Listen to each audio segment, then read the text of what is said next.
This is why so many believers are deceived. They are trapped in destructive patterns and cycles because they're following wolves in sheep's clothing who are treated far better than God was treated. Let me explain. Christ said that a prophet is not without honor, but in his own hometown, in his own country, amongst his own king. So a prophet has honor, except among his own people. Remember when Christ went to Nazareth, where he grew up. Remember when Christ was in his 20s, he moved to Capernaum, where he had work, because there was no work in Nazareth, so he went to Capernaum in his 20s. He worked there, he had an income, he had his own place to stay. Yes, Christ had a job, he was employed for a while. Okay, but that's not what this video is about. When Christ, in his early 30s, went back to his hometown, when he was in his ministry, what happened?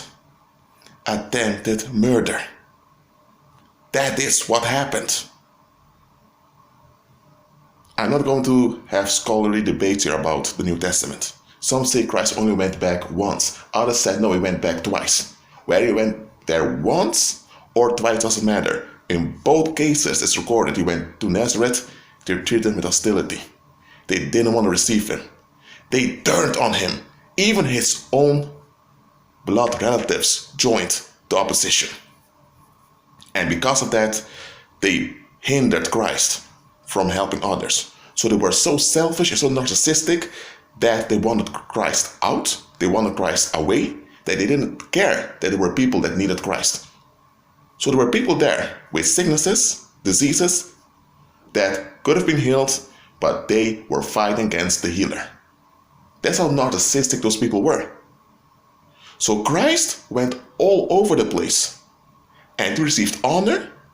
Romans honored him, Greeks honored him, Syrophoenicians honored him. Everyone recognized he's a great man. Even his enemies realized, whoa, this man is powerful. But his own people refused to acknowledge him. And Christ said, a prophet is not without honor, but in his own country, in his own house, and amongst his own king.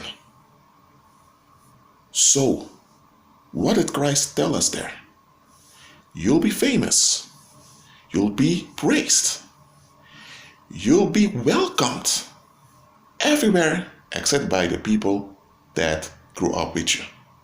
With growing up with you, I'm not talking about your parents, your siblings. Well, you grew up with them literally, but with growing up with you, I also mean in a figurative sense. People that have become familiar to their expectation of you.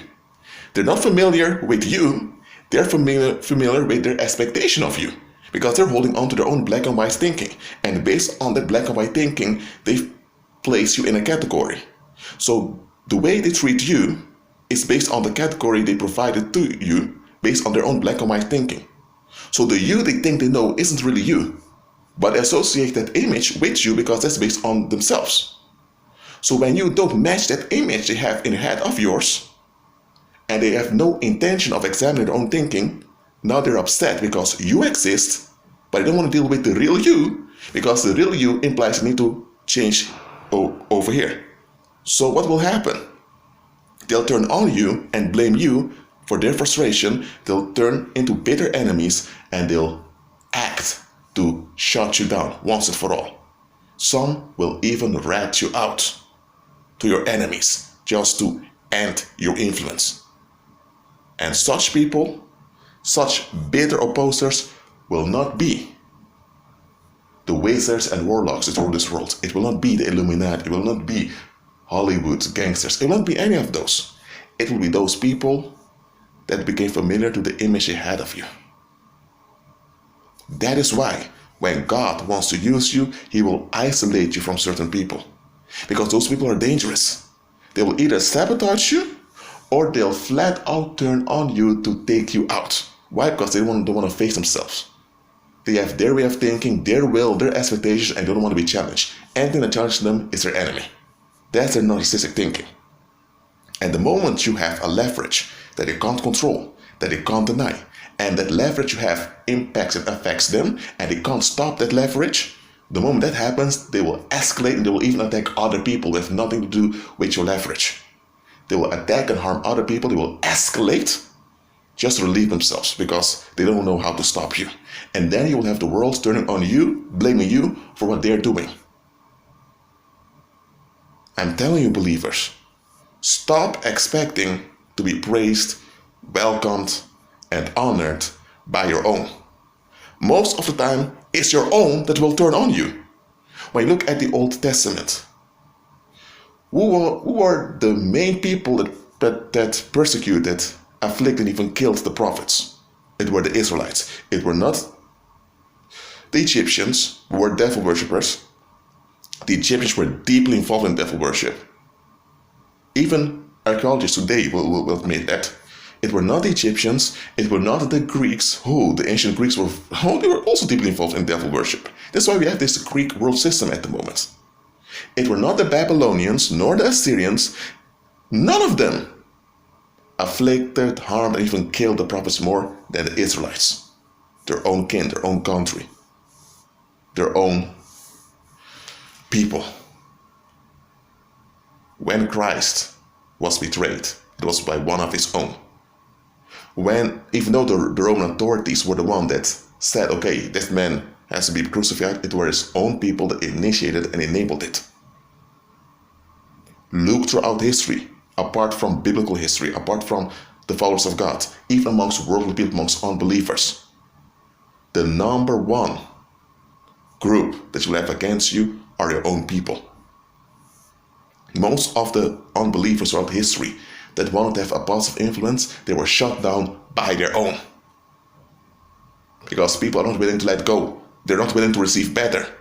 They're holding on to something that appears good instead of receiving something that's really good.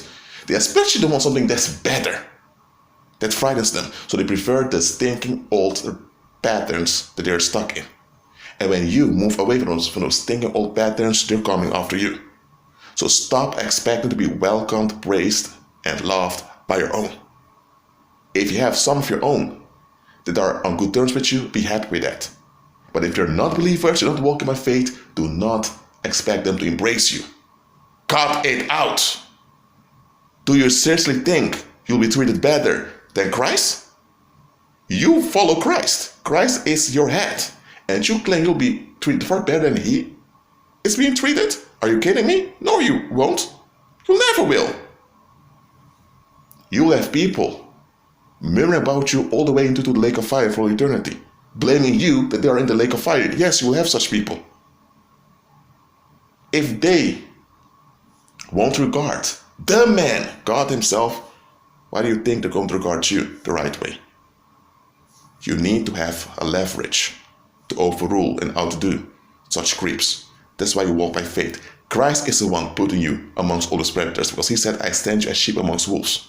So it's not you looking for trouble. It's not you attracting danger onto you. Christ put you amongst dangerous people so that he'll be glorified by you overcoming in his strength. So overcome in his strength. Be wise as serpents and innocent as doves. And remember, you'll be praised, you'll be famous, you'll be welcomed everywhere except by your own. I agree with Christ.